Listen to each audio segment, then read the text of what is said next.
Je, Váňo, koukni na ty bambuly, to budou asi komici.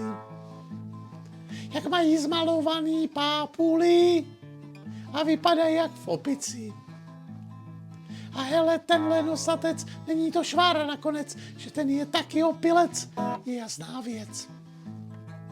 Ty Zino na šváru mi nešahej, ať si je jaký chce, je náš. A to s tím ksichtem to sem netahej, koukni, jak sama vypadáš. A vůbec místo řečí spíš mi snad pro vodku doskočíš, no dobrá, já jdu sám, to víš, je to kříž. Je, koukni, Váňo, tenhle tanečník, jaký má sako a ten střih. To u nás ve fabrice konfekční by někdo sotva takhle splích. Ti tvoji známí pro pána, to je ta banda odraná a nalejvaj se svinstvama hned od rána.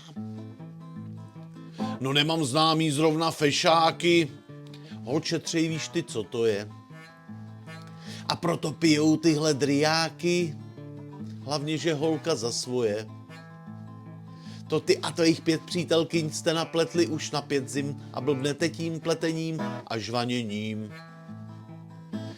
Ta holka má ty triky v malíčku, no čihni na tu legraci.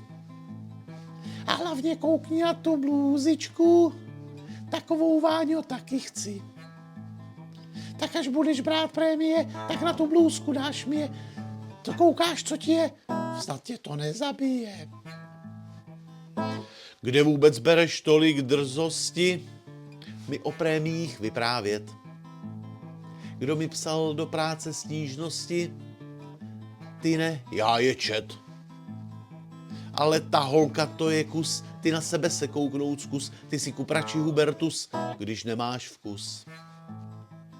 Koukni, ten chlápek v černým vozu, jak hádá osud z papírku. To dělal u nás jeden z provozu na podnikovým večírku.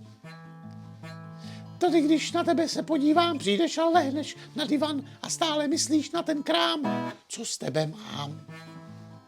Většině se hádat, to seš na koni, anebo hrát si na city. Člověk se za den tolik nahoní, pak přijde domů tady ty. Co potom, Zino, dělat mám, když za rohem je s vodkou krám, tam kamarády potkávám, nepiju sám.